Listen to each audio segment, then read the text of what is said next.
aujourd'hui, en Afrique, il ne suffit pas d'être lettré, il suffit aussi d'être numériquement ancré ou alors adapté au numérique. Mais même quand on adapte au numérique, il y a autre fossé qui est le fossé de l'intelligence artificielle. Mais l'intelligence artificielle va permettre aux gens qui ne parlent pas le français, qui ne parlent pas l'anglais, qui ne parlent pas portugais ou bien espagnol, de participer à la société, au développement socio-économique. Parce qu'avec l'intelligence artificielle, sa particularité, c'est de pouvoir entraîner les modèles de l'intelligence artificielle à parler d'autres langues que le français et l'anglais. Alors, ce qui fait que quelqu'un qui est complètement illettré, qui n'a pas été à l'école, peut interagir avec le gouvernement, services gouvernementaux, ainsi que les services privés.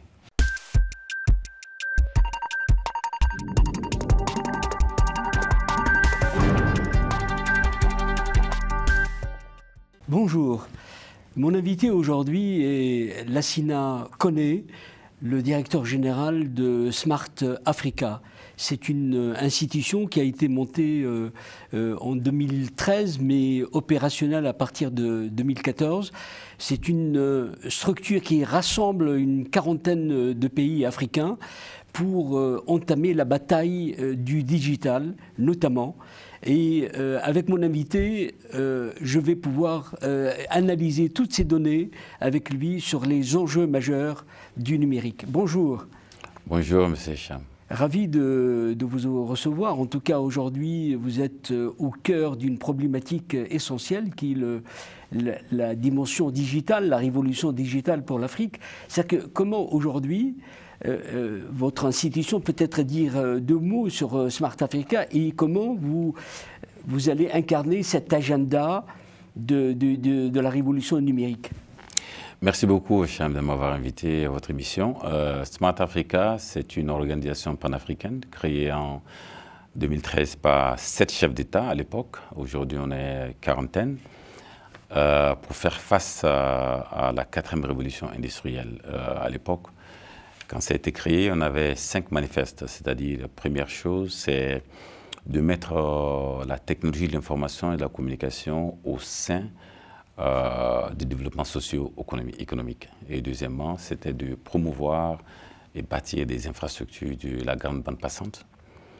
Et troisièmement, c'était de capitaliser sur la grande bande passante pour la transparence de nos administrations. Et quatrième point qui est très important, c'était le secteur privé d'abord, privilégier le secteur privé, puisque les États constatent que les économies africaines, c'est le secteur privé est à la base. Et l'État ne fait pas, l'État fait faire. Et cinquièmement, c'est promouvoir l'innovation à travers nos startups et la jeunesse pour capitaliser sur le dividende démographique du continent africain. Depuis que vous êtes à la tête de l'institution en tant que directeur général, voici 6 ans que vous êtes à la tête de cette structure, c'est que comment aujourd'hui on sent votre envie de marquer votre passage, c'est que vous êtes dans une vision programmatique, elle s'articule autour de quoi à partir de ces années où vous êtes en exercice? Oui, l'opérationnalisation de Smart Africa a commencé effectivement en 2016 et moi j'ai pris le poste en 2019. Vous savez, ça part du fait que l'Afrique, historiquement, on a connu que l'économie des pays africains est conduite par... c'est agricole, voilà. Mais il y a une réalité qui est sur le terrain. Aujourd'hui, le moteur des économies, des grandes économies aujourd'hui, quand on regarde les États-Unis ou ailleurs, c'est la transformation numérique. Je vous donne un exemple. Aujourd'hui, sur la bourse de New York, quand vous regardez les 10 entreprises, les plus grosses entreprises, ils ne sont pas dans l'économie agricole. C'est la transformation. Ce qui veut dire que c'est les données aujourd'hui qui est le nouveau pétrole. Et les données, qui dit données, ça veut dire c'est l'économie numérique, c'est la transformation numérique. Donc la vision de Smart Africa qui nous a été donnée, c'est de créer un marché numérique unique pour les pays africains. C'est-à-dire que c'est un marché sans frontières, que vous soyez de Nouadhibou jusqu'à à Djibouti, ou alors qui vous êtes de Cape Town jusqu'à Cairo, c'est le marché numérique. Ça veut dire qu'il y a une interopérabilité. Avec 54 États, on voit la dispersion considérable. Comment aujourd'hui agir d'une façon opérationnelle pour être dans le concret? Parce que c'est une question vitale. La clé du succès, le facteur de clé du succès, c'est vraiment l'harmonisation des politiques entre les pays, et qui n'est pas quelque chose qui est impossible. Je l'ai toujours dit, le cadre réglementaire peut faire ou défaire un pays dans l'écosystème de l'économie numérique. C'est ce qui fait la différence entre les pays comme Singapour et un autre pays africain. Bon, c'est de la manière dont le cadre réglementaire, il faut les harmoniser en matière de la connectivité, en matière de gouvernance des données, en matière de protection des données. Alors, il faut que l'Afrique soit vue comme un bloc économique, pas un pays qui est reconnu qui est connu par juste la population du Kenya ou l'Afrique du Sud. Le Kenya qui fait peut-être 50 de millions, ou alors la Côte d'Ivoire qui fait une 30 de millions, mais voir l'Afrique en bloc comme un marché de 1,5 milliard. Aujourd'hui, avec 40 pays, nous couvrons 1,2 milliard de population. Donc l'harmonisation, c'est très important. Et bien sûr, il y a des défis. Mais je pense qu'en Afrique, il ne faut pas voir les défis comme des défis. Les défis, c'est les opportunités. Aujourd'hui, ce qu'on constate aujourd'hui avec la géopolitique, la géostratégie, oui, certains diront que l'Afrique est en retard de ceci, en retard de cela, mais finalement, c'est un avantage. Ça veut dire que c'est l'opportunité pour l'Afrique, à travers le leadership de Smart Africa, de faire le bon, je ne dirais pas le saut de grenouille, mais je dirais surtout le saut de guépard. Ce qui veut dire qu'on ne doit pas, l'Afrique ne doit pas expérimenter ou alors traverser toutes les étapes de la transformation numérique qui ont précédé, dont les autres pays ont, par exemple, vécu. On peut directement aller à l'intelligence artificielle. Vous êtes un homme qui semble apprécier la vision, en tout cas en termes de stratégie et de planification. Comment vous êtes en train d'élaborer un nouveau plan pour les années à venir? D'abord, l'articulation, comment va-t-elle être faite? En fait, tout part du fait que chaque pays membre de Smart Africa choisit un schéma directeur, ce que nous appelons le blueprint. Par exemple, le Rwanda, le schéma directeur du Rwanda, c'était les villes intelligentes. Nous prenons la technologie spécifique, la technologie émergente, alors on fait une élaboration de livre blanc, après on va dans le schéma directeur, après on fait le projet pilote. Quand il y a du succès, il faut que le projet soit bancable. C'est-à-dire c'est la concession de services publics au secteur privé, PPP comme on le dit, et à partir de là, l'échelle nationale, l'échelle continentale.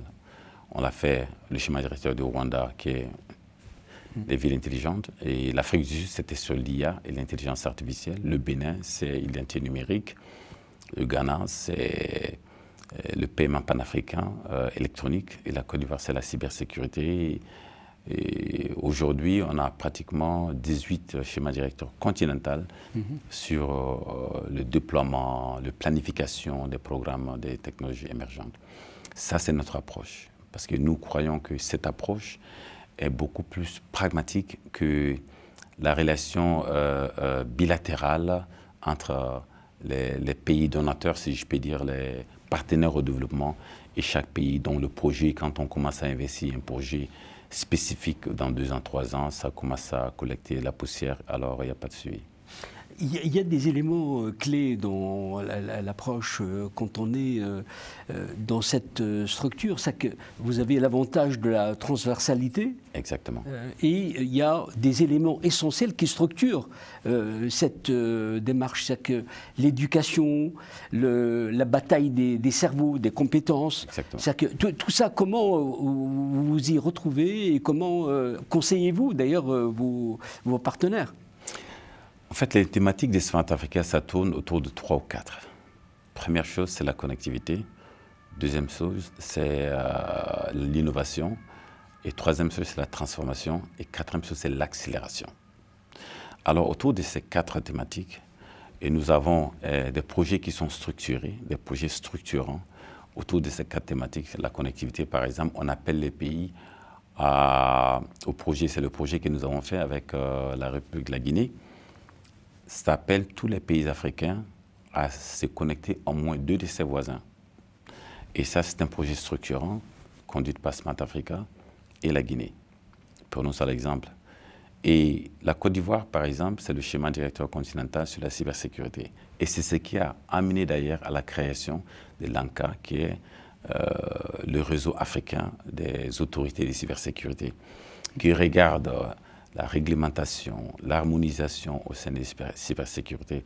Cybersécurité que nous connaissons il y a plus de 20 ans aujourd'hui. Cybersécurité aujourd'hui, c'est très proche de l'intelligence artificielle qui nous aide. Ça c'est juste 2 projets. Et autour de toutes ces thématiques, il y a le volet formation. Au sein de Smart Africa, nous avons SADA, qui est l'académie numérique de Smart Africa, dont nous travaillons avec nos partenaires comme la Banque mondiale et autres, pour la formation d'abord des décideurs politiques, et deuxièmement, les fonctionnaires qui sont avancés, et puis nous avons les startups qui est la jeunesse.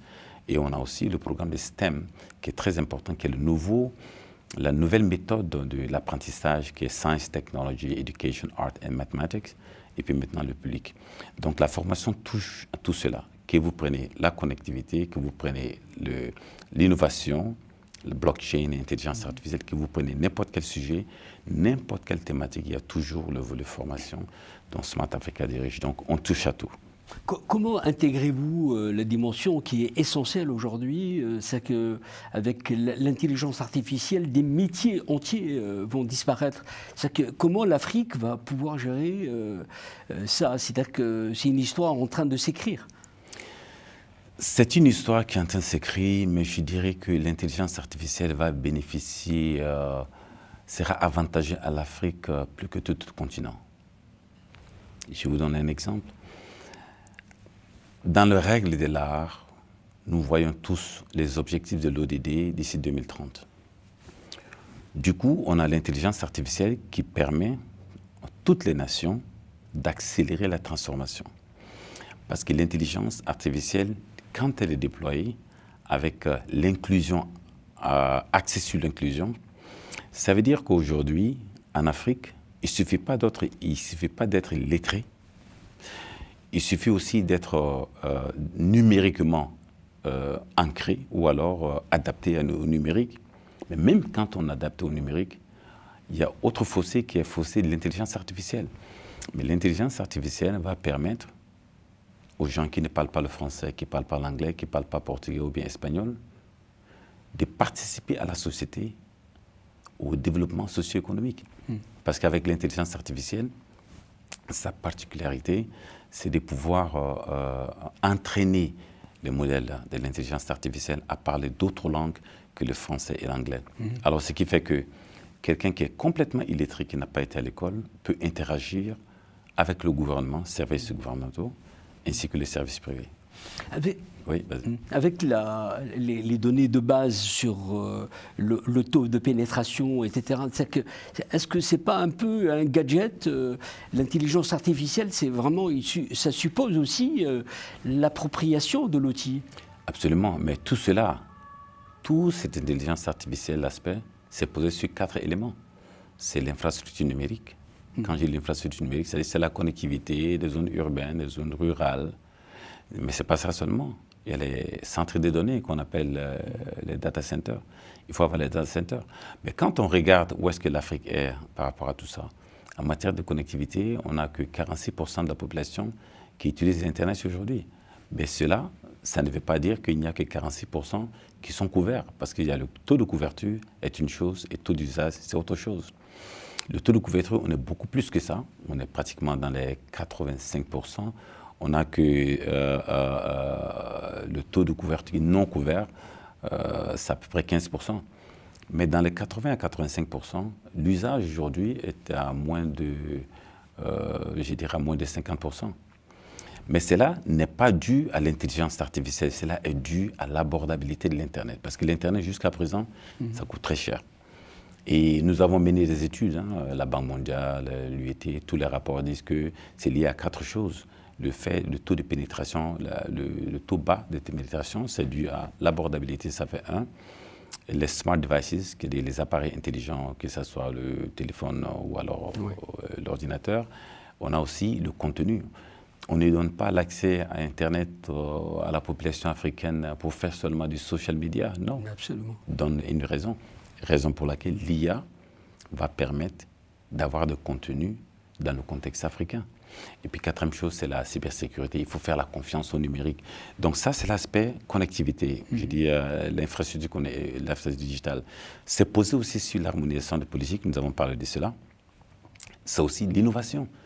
Nos jeunes startups, il faut les légiférer. Et nous avons Smart Africa, nous avons lancé Startup Act, qui est la législation, comment il faut traiter, comment il faut se comporter les États avec les startups, en leur donnant certains avantages, en les encourageant, en les accompagnant. Et la 4e chose, c'est la formation que nous faisons déjà à travers l'Académie numérique de Smart Africa. Il y a une question fondamentale dans les pays, c'est important, c'est la sanctuarisation des données. Est-ce que l'Afrique est en possession de ces moyens, de ces data? Non, mais il n'y a pas que l'Afrique. Il n'y a pas que l'Afrique. C'est la souveraineté numérique. Et c'est simple à comprendre. Ni l'Afrique, ni l'Europe est à l'abri. Et ça, c'est une réalité. Parce que quand je vous dis que les données aujourd'hui, c'est le nouveau pétrole, est-ce que quand vous interagissez avec les applications qui sont américaines, par exemple, est-ce que vous contrôlez? Ou est-ce que vos datas sont stockées? Non. Donc ça s'applique à l'Europe comme ça s'applique à l'Afrique. Donc l'approche de Smart Africa par rapport à la vision africaine, les données africaines doivent rester en Afrique, les voix africaines doivent rester en Afrique. Et pour faire cela, et quand on harmonise les politiques axées sur la souveraineté, on ne peut pas avoir l'accès, on ne peut pas axer ça sur la souveraineté si on n'a pas les data centers au niveau en Afrique. Aujourd'hui, prenez un exemple. Sur 8000 et quelques data centers qui sont dans le monde, il n'y a que 150, 152 data centers qui représentent moins de 2%. Et quand on regarde cela, avec la souveraineté numérique, avec aujourd'hui l'avènement de l'IA, ça devient un danger. Parce qu'aujourd'hui, quoi qu'on dise, l'intelligence artificielle, derrière toute intelligence artificielle, il y a le bias qu'on appelle, c'est biaisé. C'est la manière de réfléchir. Donc si l'Afrique veut aller de l'avant avec accès sur la souveraineté, il va falloir nous entraîner des modèles de LLM avec nos valeurs et nos cultures, mais tout en imposant que ces données soient en Afrique. C'est très important pour la souveraineté. Vous êtes en train de préparer plein d'événements, notamment une grande rencontre au mois d'avril sur l'intelligence artificielle, sur l'Internet.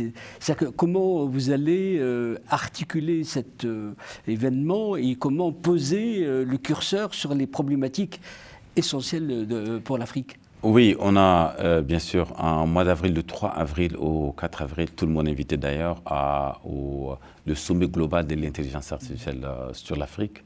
Ça sera à Kigali. Nous avons commencé les travaux au mois d'octobre où Smart Africa a soumis au comité de pilotage de Smart Africa le sujet, les réflexions à mener sur la création, la mise en place du Conseil africain sur l'IA.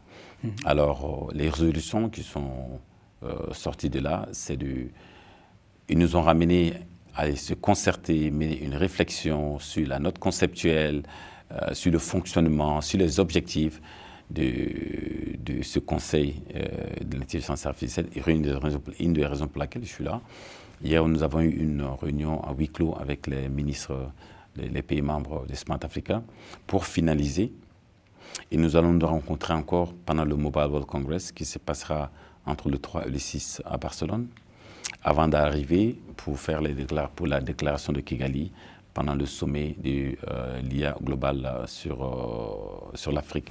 Alors, ça, c'est des milestones qui sont très, très bien tracés. Parce que qu'est-ce qui va se passer pendant ce sommet dont vous êtes invité à Kigali? C'est la déclaration, c'est l'annonce que le Conseil africain sur l'intelligence artificielle est maintenant en place. Et nous avons 3 à 4 mois avant d'arriver au mois de juillet pour mettre le plan stratégique de 1 an. Je dis bien 1 an parce qu'aujourd'hui, avec la technologie, ça bouge très vite. On ne peut pas mettre un plan de 3 ans. Tout peut basculer en 1 mois, 2 mois. Comment vos partenaires font appel à vous? C'est-à-dire qu'ils vous demandent, j'imagine, de l'expertise, des conseils, de l'information. Comment vous servez pour accélérer? Parce qu'un des éléments de ce monde digital, c'est l'agilité, la souplesse, la rapidité, la réactivité. Nous avons 2 à 3 catégories de partenaires. Il y a les partenaires qui sont les pays membres. Et nous avons un conseil des ministres de Smart Africa, un conseil des régulateurs.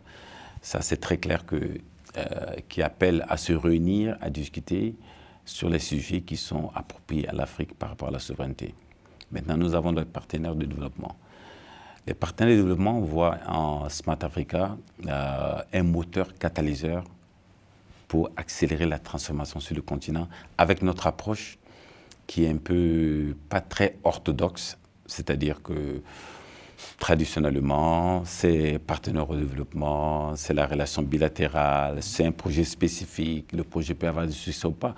Nous, notre approche, c'est collaboratif dès le départ, secteur public, secteur privé, société civile, les universités. On se met en travail en équipe, on sort un projet schéma directeur, on fait des pilotes. Quand il y a le succès, les pays décident quels sont les pays qui sont candidats pour amener ça sur l'échelle continentale. Donc c'est comme ça, et le secteur privé qui sont d'ailleurs, Smart Africa, ce n'est pas juste le secteur public, hein. Oui, oui. Au sein même du conseil d'administration, nous avons les partenaires du secteur privé qui sont or, qui sont gold, qui sont platinum, disons, et on a des secteurs privés qui sont gold, qui sont dans le comité de pilotage, et puis on a aussi des silver qui sont argent, qui participent à nos différents groupes de travail, et ainsi de suite. Alors c'est cette relation, c'est-à-dire axée sur comment on appelle ça, multifacettes, multipartenariat, qui fait l'agilité des Smart Africa et pour pouvoir vraiment faufiler et naviguer dans ce monde qui est très complexe. Alors comment votre univers, votre paysage, comment vous réagissez par exemple avec des institutions panafricaines, l'Union africaine, il y a la CEDEAO, il y a d'autres structures. Comment la ZLECAf, qui est un élément fondamental, ça doit vous concerner, ce marché africain. C'est-à-dire que comment les acteurs entrent en intelligence avec vous? Il faut tout savoir que la création de Smart Africa a été endorsée par l'Union africaine en 2014. Oui. Et l'Union africaine est membre permanent du conseil d'administration de Smart Africa.